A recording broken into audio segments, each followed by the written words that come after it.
Hey there everyone, welcome back to another ICT video. Today we'll be looking at chapter 3, storage devices and media. So without any further ado, let's get started. So secondary storage includes all non-volatile storage devices that are not part of primary memory. Now you know that primary memory consists of RAM and ROM. So anything that is not part of that is part of secondary storage. Now they said that it is non-volatile. So it's just like room or random read-only memory. That means that data isn't lost when the device is turned off.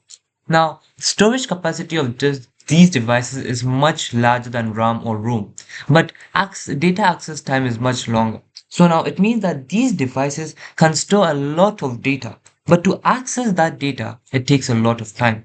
Now, there are three types of technology that we used for secondary storage devices. The first is magnetic, the second is optical, and the third is solid state. Now we need to know how each of them work and how they perform and which devices use them. So for this video, we'll be only looking at magnetic, the next one will be on optical and then followed by solid state. So make sure you watch all the videos. So let's begin the first one, magnetic devices and magnetic storage devices. Now, magnetic media rely on the property that certain materials have magnetic properties.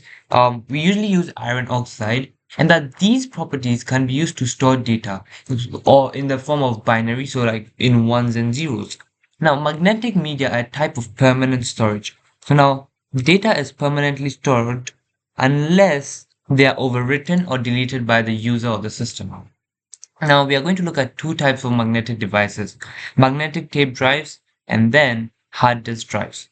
So when you talk about magnetic tape drives, these are what they look like. Okay, they used to be used in the olden days and they are still being used now. So let's look at that. So they consist of reels of plastic tape coated in the magnetic oxide layer. For example, the iron oxide that we talked about, the data stored is stored in ones and zeros and have magnetic signatures, which allows the read or write head to read and write data. The tape moves over the read or write head. That is basically a tiny induced magnet that can magnetize the tape or become excited when magnetized tape passes over it to read the data. So basically, you see, you see this, right? So the head on top, so basically like a cassette, which moves I don't know why it's not coming, which moves in the circular motion, which causes it to become magnetically induced, which allows us to read or write data. Now, the advantage of this is that magnetic tapes can store huge storage capacity, but as we said, the data access time is a problem because it's very slow since the tape must be fast forwarded or backward until the required data is found. So this use of so we use magnetic tapes for what? In batch processing, we use it for backup for very long-term storage or for archiving things because we don't generally need to look over the data. So this is some data that we barely want to look at or we don't want to look at it, but we need to keep a backup of. So companies also keep backup of huge amount of data that they use every day. So advantage includes that it's less expensive than hard disk drives or solid state drives. It's robust. It can store a lot of data and its data transfer rate is very high. Now, you see there's a difference between data transfer rate and then data access time. Data access time is how long does it take you for you to access your data. And data transfer rate is how long does it take for you to transfer your data from a device to the computer. So disadvantage is that it has very slow data access time.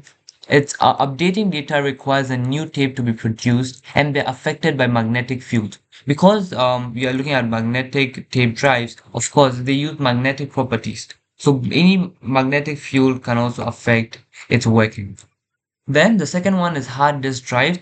They're also one of the most commonly methods to store data on a computer, especially in the not olden days per se, but before SSDs, hard disk drives were one of the main ones.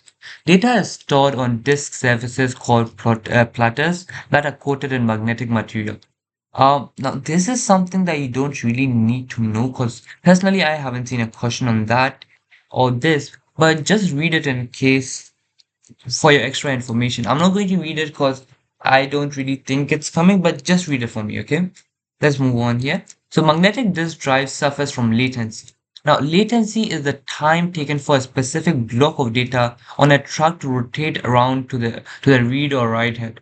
Now, you see, this is the thing. So, latency is how long it takes for this drive. You see this? It moves in circular motion for the magnetic field to be induced and the data to be read or written. Now we use it to store operating systems, networks, apps, and music files, photos, and all. Website servers and file servers on Netflix, so we also use it for this. Now, advantages and disadvantages. Advantages are similar to the previous one. Fast data transfer rate can store a lot of data, and it's tried and trusted technology. So we use them for cloud storages or cloud service as well. Disadvantages is that slow data access time and suffers from latency. It can easily be damaged. Now, because this this thing is moving in circular motion, right? This, right? That's why moving parts can wear out and fail, leading to data loss. Affected by magnetic field as usual, and they tend to be fairly noisy due to the high speed of the spinning disk. Yes, so that should be all for this video. Okay, no, we have portable, okay, sorry, portable hard disk drives as well. So they work in similar ways to fixed hard disk drive. It's just that they have same advantage and disadvantage. Just that this one it's portable and you can transfer data between computers to computers. Yes. So that's for 3.1. I'll see you in the next video. Till then, ta-da. Bye bye.